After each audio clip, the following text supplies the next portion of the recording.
do you notice any common mistakes in closing speeches? So I'll open this one up a little bit. So we won't just look at mistakes, we'll look at any general tips for closing speeches as well. I think there are a couple of things that spring to my mind. One is a lack of structure.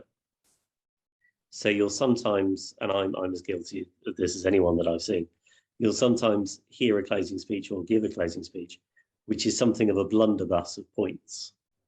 And you are saying everything right, but you almost want to get the transcript and chop it up into sections and put it into a much better structure, because if you do that, then your points will be that much more impactful. But I think particularly in civil work, it tends to be the case that as soon as you finish the evidence, you go straight into giving your closing speech. And so you don't necessarily have time to reflect on what you'd like to say. So you have to have something of a structure beforehand that you've identified as being the right way of doing it. And then you have to supplement that with obviously the evidence as it has in fact come out. But what I sometimes see is people that just sort of pick points seemingly at random and make all the points, but don't necessarily put them all in the right order. And then the other thing that I think isn't necessarily, well, the other thing that I see in closing speeches a lot is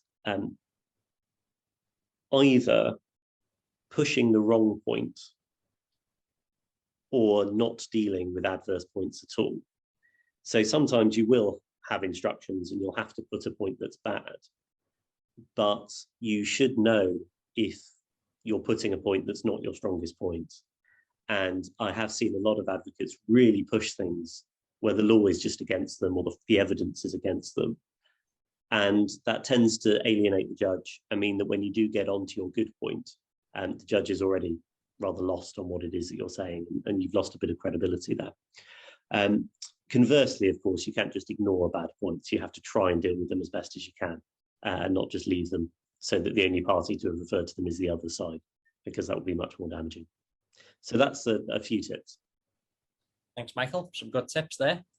Do we have any thoughts from any other panelists? Very quickly, a point which comes to mind for me is that the best closing speech I've ever seen, best closing speech, jury speech I've ever seen, was quite a few years ago now. And I remember it was a multi-handed drugs case. I think it was about 2 weeks long. And out of all of the, I think, 6 or 7 defendants, that closing speech was the shortest. I think it was only 20, 25 minutes long, if that. All of the other speeches were at least double, maybe 3 times longer than that. And the barrister who made that closing speech, his client was the only one acquitted. That doesn't necessarily mean that was the world's greatest closing speech and that was the only reason why his client was acquitted. But the length of your closing speech doesn't necessarily correlate with the quality of the closing speech. Concision, directness, and also not patronizing the jury, I think are always good things to bear in mind when it comes to closing speeches. Excellent. Good practical tip there, Jazz. Okay, I think what we'll sorry, John, I've just got one more very boring. Oh, absolutely, yeah.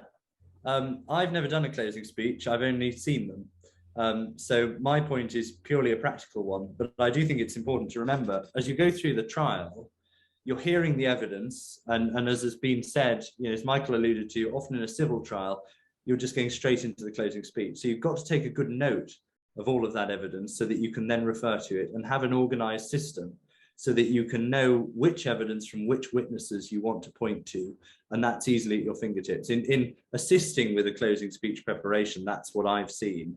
The clearer your note is, the easier it then becomes, especially in the moment when you haven't got the benefit of time to get a good closing speech structure together, because you've got it all at your fingertips.